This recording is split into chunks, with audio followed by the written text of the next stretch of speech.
Racist police brutally beat black driver with baton.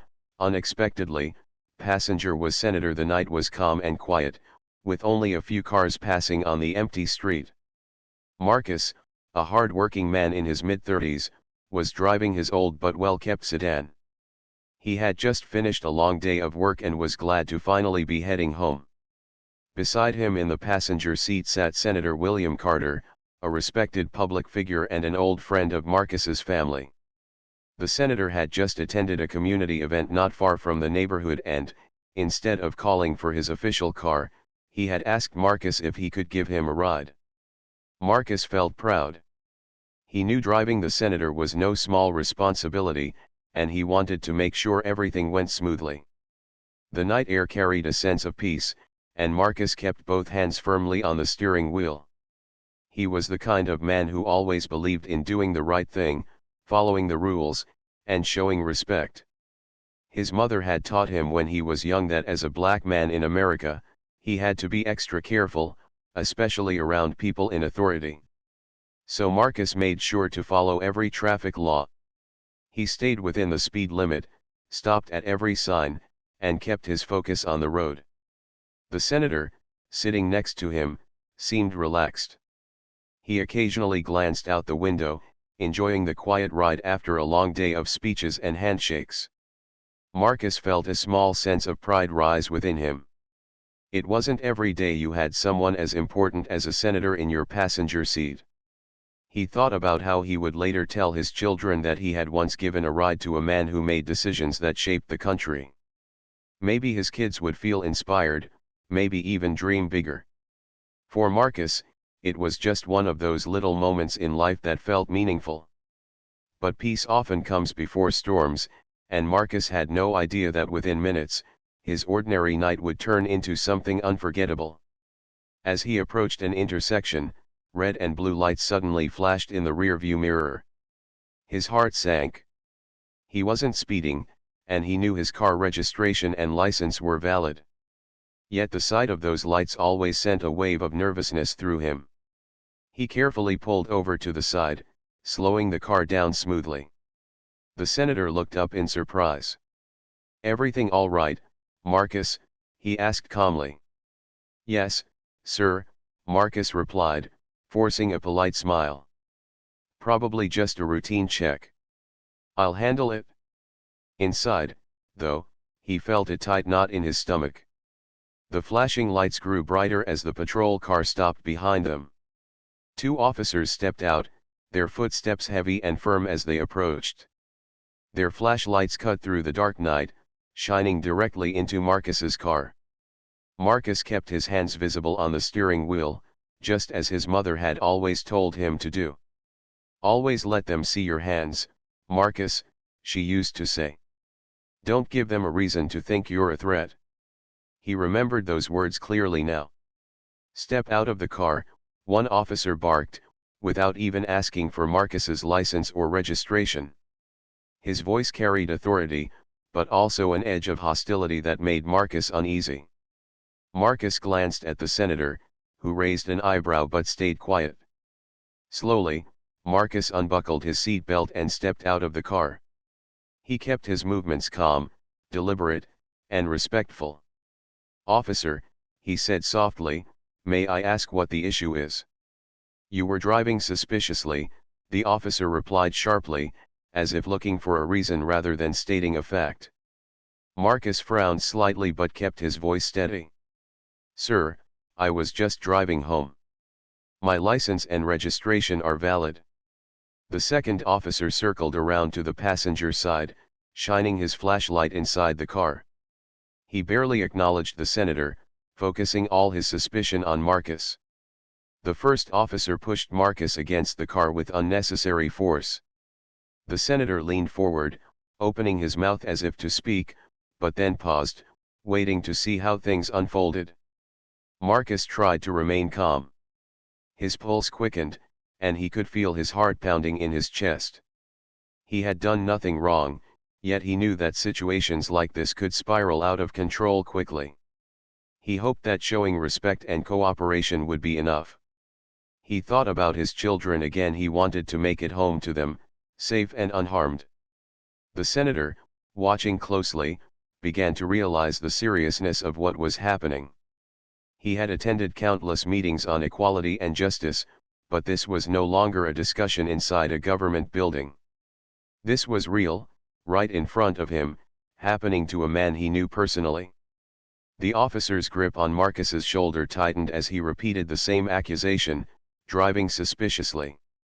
Marcus remained silent, his eyes fixed ahead, his lips pressed together. He had learned long ago that sometimes silence was safer than speaking. The air grew heavy, the quiet of the street broken only by the sound of a distant barking dog and the hum of the patrol car's engine. The senator finally spoke up, his deep voice carrying weight. "Officer," he said firmly, "this man has done nothing wrong. I've been with him the entire time." But the officer ignored him, as if his words carried no meaning. Marcus felt a sharp sting of injustice, not just for himself but for countless others who had been in similar situations. He could sense that this was only the beginning of something larger. As the night stretched on, Marcus stood against his car, trying to steady his breath. He didn't yet know that what was about to happen would not only change his life but would ripple across the entire nation once the truth came to light. The senator's presence in the passenger seat was about to turn a simple traffic stop into a story that would capture the attention of millions.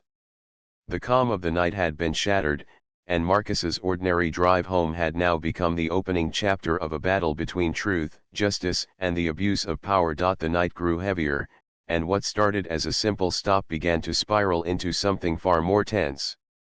Marcus stood quietly by his car, his back pressed against the cool metal as the officer's hand pushed harder on his shoulder. His heart pounded in his chest, but he tried to keep calm. He reminded himself of the advice his parents had repeated his whole life: stay respectful, stay calm, do not argue.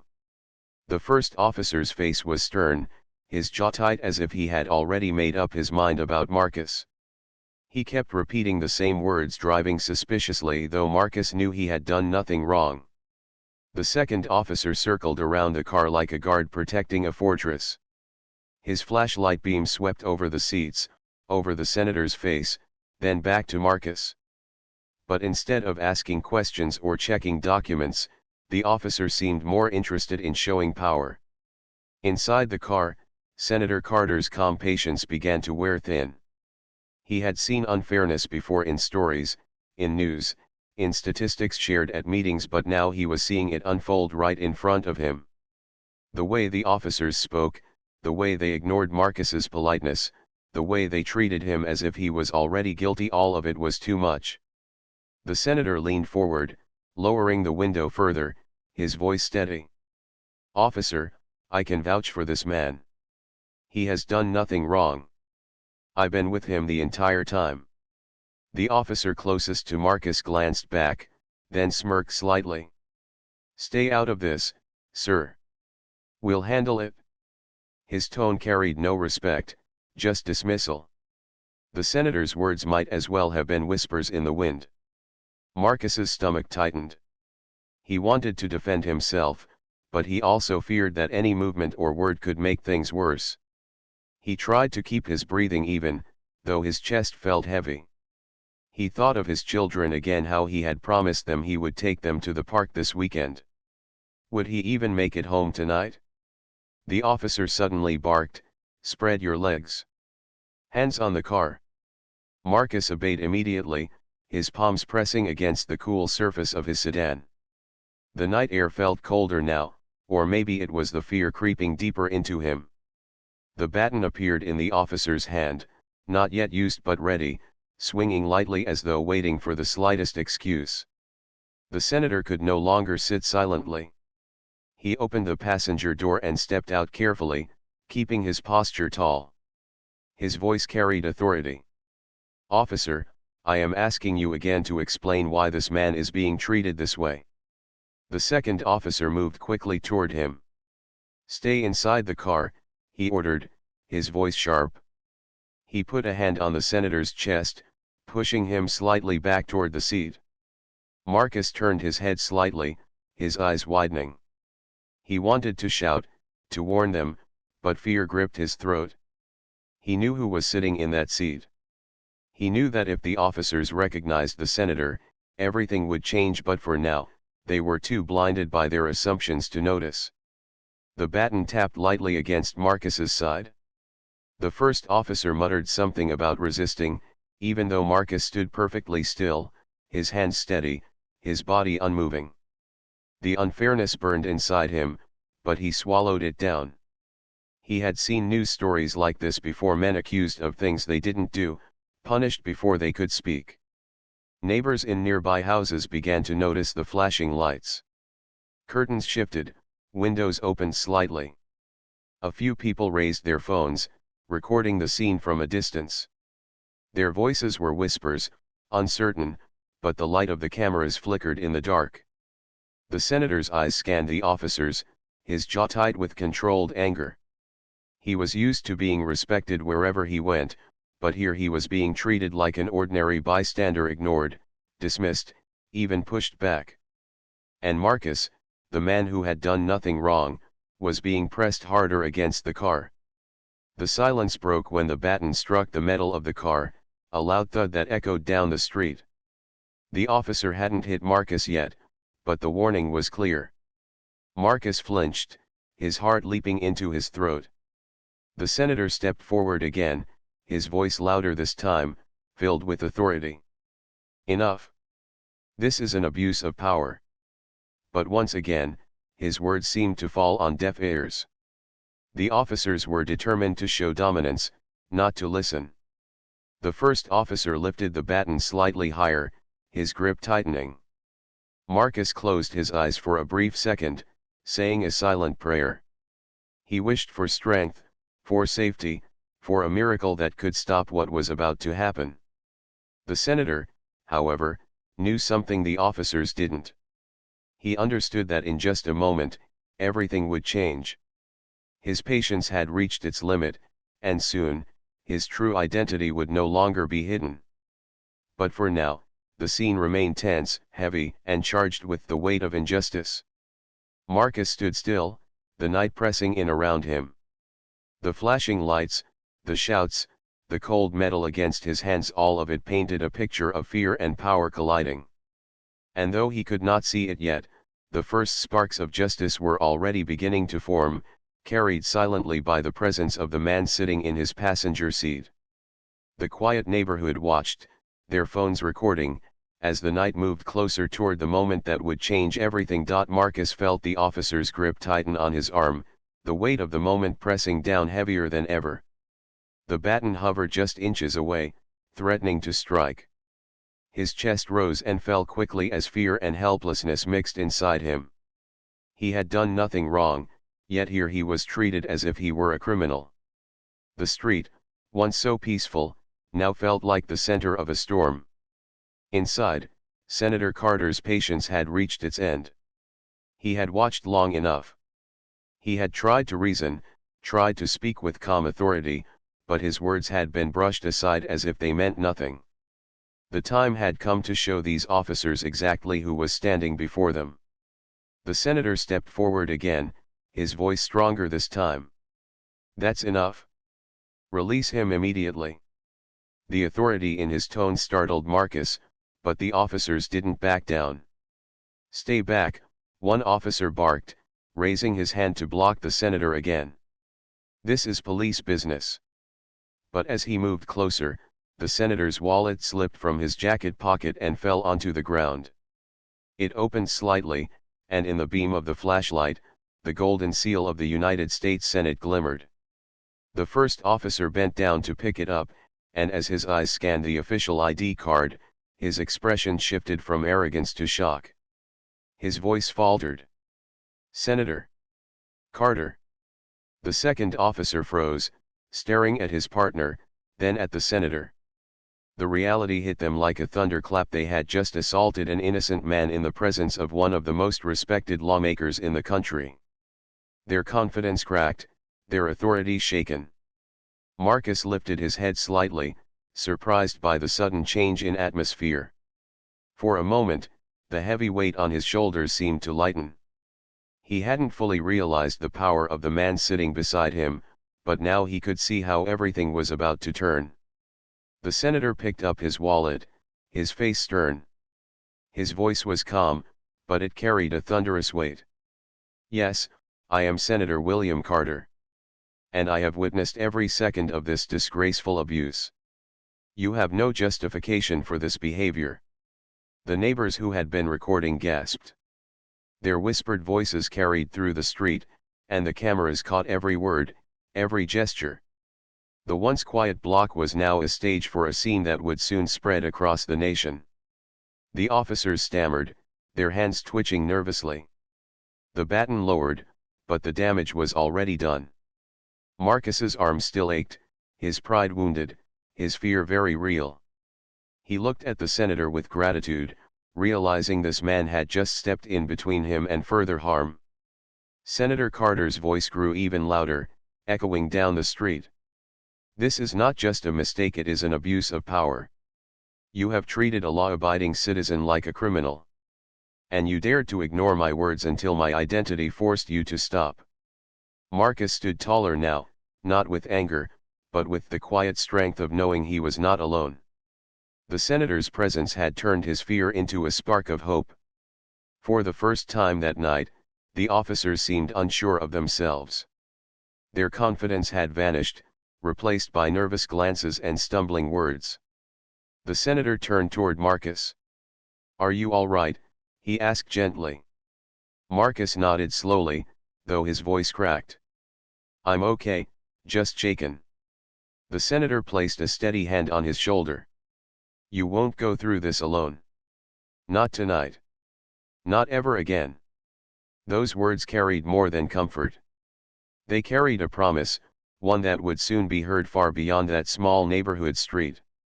What had begun as a silent struggle in the dark had now become a moment that would shine a bright light on injustice. The senator pulled out his phone, dialing a number with practiced speed. "This is Senator Carter. I need immediate response units here. I've just witnessed a grave abuse of authority." His words were sharp, clear, and undeniable. The officers stepped back, pale and speechless. They knew the situation had spiraled out of their control. What they thought was just another night of showing power had now turned into a career-ending mistake. And for Marcus, this was the moment where truth began to rise, where hope began to grow, and where justice finally started its march forward. The neighbors continued recording, their phones capturing the trembling officers, the calm but powerful senator, and Marcus standing with quiet dignity. None of them knew yet how far these images would travel, but they sensed they were witnessing history in the making. And so, under the flashing lights and the watchful eyes of the community, the turning point had come. The truth had stepped into the open, carried by the voice of a senator who would not stay silent. He morning after the incident, the neighborhood street looked the same as always, quiet, ordinary, with children riding their bikes and neighbors watering their lawns. But for Marcus, everything had changed. He woke up with bruises on his arms and shoulders, reminders of the force used against him. His mind kept replaying the flashing lights, the cold baton, the angry voices. Yet alongside the fear, he also remembered something else, the moment Senator Carter stepped forward, the moment truth could no longer be hidden. By then, the video clips recorded by neighbors had already spread across the internet. Dozens of people had uploaded them to social media before going to bed. By sunrise, the videos were everywhere on news websites, in group chats, and trending across platforms. Millions of people saw the footage, Marcus being pressed against his car, the officers shouting without reason, and the sudden revelation that a U.S. senator was sitting in the passenger seat. Reporters rushed to the scene the next morning, filling the street with cameras and microphones. They spoke to neighbors who had witnessed everything. "I couldn't believe it," one woman said, her voice trembling. "He was doing nothing wrong. We saw it all, and we had to record it. Thank God the senator was there." Another neighbor added, "If Senator Carter hadn't stepped out, who knows how far it would have gone." Marcus stood by his window, watching the news vans gather outside. He had always lived a quiet life, never seeking attention. But now, his name and his face were known far beyond his block. His children asked questions he struggled to answer. "Daddy, why did they hurt you? Did you do something bad?" He pulled them close and whispered, "No, my loves. Daddy did nothing wrong." And people are finally seeing that. At the same time, Senator Carter faced a storm of calls and messages. His office phone rang non-stop. Colleagues, reporters, and community leaders all wanted his statement. That afternoon, he stood before a sea of cameras and delivered words that carried across the nation. "What I witnessed last night," he began, "was not just about one man. It was about a system that too often punishes the innocent and ignores their dignity. Marcus, a law-abiding citizen, was treated as less than human. I cannot stay silent. I will not stay silent." His words were steady, each syllable carrying weight. He described the entire encounter, from the first flashing lights to the officers' shock when they realized who he was. He did not raise his voice, but his calm conviction made his message even stronger. The clips of his speech spread just as quickly as the original video. People across the country shared them, quoting his words, praising his courage. The story appeared on the front pages of newspapers and on the opening segments of evening news shows. Talk show hosts discussed it, commentators debated it, and ordinary people filled social media with their thoughts. Protests formed outside the local police department by the end of the week. Hundreds gathered with signs reading, "Justice for Marcus and accountability now." They chanted peacefully, demanding the officers be held responsible. Their voices rose into the night, echoing the pain of countless similar stories but also carrying new hope that change was possible when the truth was seen. Inside the police department, tension ran high. The two officers were placed on suspension, pending an investigation. Their faces, once hidden behind badges, now appeared on screens everywhere. Officials scrambled to respond, but the pressure only grew.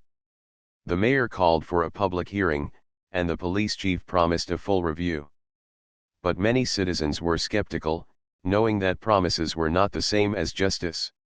Marcus, meanwhile, found himself at the center of attention he never asked for.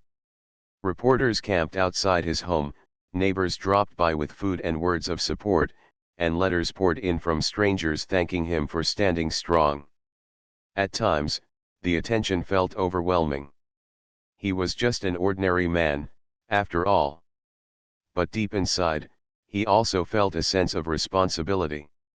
This wasn't just about him anymore, it was about everyone who had ever been treated unfairly. The senator visited Marcus's home that week, sitting with him at the kitchen table. He placed a reassuring hand on Marcus's arm. "Your courage matters," he said. "You didn't choose this, but your story will help others. I'll make sure of it." Marcus nodded quietly, humbled but determined. Across the nation, people debated, argued, and reflected. Some defended the officers, but most demanded accountability. Community leaders organized town hall meetings, churches opened their doors for discussions, and young activists took to the streets with renewed passion. The story had become more than a headline, it had become a symbol. And Marcus, though still carrying the bruises of that night, the courtroom was filled with a heavy silence the day the case finally began. Every seat was taken, reporters lined the back wall, and cameras waited outside the courthouse doors. For weeks, the story of Marcus and the senator had spread across the nation, and now everyone wanted to see what justice would look like. Marcus sat at the front, his hands folded tightly together. He wore a simple suit, but his expression carried the weight of everything he had endured. Beside him sat Senator Carter, steady and calm, offering quiet reassurance. When the judge entered, the room rose in respect before settling again. The two officers sat across the room at the defense table. Their faces, once proud and stern, now looked pale and uneasy. They avoided Marcus's gaze, but the entire courtroom seemed to see right through them. The prosecution began by laying out the evidence: videos recorded by neighbors, statements from witnesses, and the testimony of Senator Carter himself. As the first video played on a large screen, the room grew tense. The shaky footage showed Marcus being pressed against his car, the baton raised, and the officers' harsh voices filling the night. Gasps rippled through the audience as they watched. Even though many had seen the clip online, watching it here, in the solemn setting of a courtroom, made the injustice even clearer. Marcus's heart pounded as he watched himself on the screen, reliving those terrifying moments. But this time, he wasn't alone. The whole room was with him, seeing the truth with their own eyes. When the video ended, silence hung in the air, broken only by the sound of the prosecutor's steady voice: "Ladies and gentlemen, this is not a question of doubt. This is a question of accountability." Then came the testimony. Neighbors took the stand, describing what they saw that night. Their words were simple but powerful: ordinary citizens standing up for the truth. One woman said, "He was calm, respectful. There was no reason for that treatment." Another man added, "If the senator hadn't been there, I fear what would have happened." Their honesty carried weight, reminding everyone that this was more than just a case. It was about a community's demand for fairness. Finally, Senator Carter took the stand. The room fell into silence as he raised his right hand and swore to tell the truth. His voice was calm, steady, but filled with emotion. "What I saw that night was an abuse of power. I witnessed a man treated as guilty without cause, a man punished for nothing more than existing. I tried to speak, but I was ignored until my identity forced them to stop." He paused, letting the words sink in. This is not just about Marcus. It is about every person who has been silenced, dismissed, or mistreated. And it is about making sure this never happens again. The defense tried to argue that the officers believed they were acting for safety, that the situation was unclear. But their words felt weak compared to the evidence. The videos, the witnesses, and the senator's testimony all painted a picture too strong to deny. Days turned into weeks as the trial continued. Marcus came to court every day, carrying the weight of not just his story but the stories of many others who never had the chance to be heard. He often thought of his children and the lessons this moment would teach them: that standing for truth might be hard, but it was worth it. Finally, the day of the verdict arrived. The courtroom was packed, the air thick with anticipation. The jury entered, their expression serious. The judge asked the foreperson for the decision. "We, the jury, find the defendants guilty of misconduct and abuse of power." The words echoed through the room. Marcus felt his breath catch in his throat. Tears welled in his eyes, not from weakness but from the release of weeks of pain and fear. The senator placed a steady hand on his shoulder, whispering, "Justice has spoken." Outside, crowds cheered as the news spread. Reporters rushed to broadcast the verdict, and chants of "justice for Marcus" filled the air. The case had become a symbol of hope, proof that truth could rise even against the strongest walls of denial. In the weeks that followed, reforms began. The police department announced new training, community leaders demanded oversight, and lawmakers called for stronger accountability measures. The story of Marcus had ignited something larger, a movement that stretched beyond one man and one night. For Marcus, life slowly returned to normal, though nothing would ever be quite the same. He still carried the scars of that night, but he also carried pride. His children looked at him differently now, not just as their father but as someone who had stood tall in the face of injustice. He would tell them, "We cannot control everything that happens to us, but we can choose how we respond." And for Senator Carter, the incident deepened his resolve. He continued his work with renewed energy, always remembering that change was not about speeches in tall buildings but about standing with ordinary people when it mattered most. The story ended not with bitterness but with hope. Marcus, once just an ordinary man driving home, had become the voice of many. and the night that began with fear had transformed into a turning point, a reminder that truth, courage, and unity could light even the darkest roads.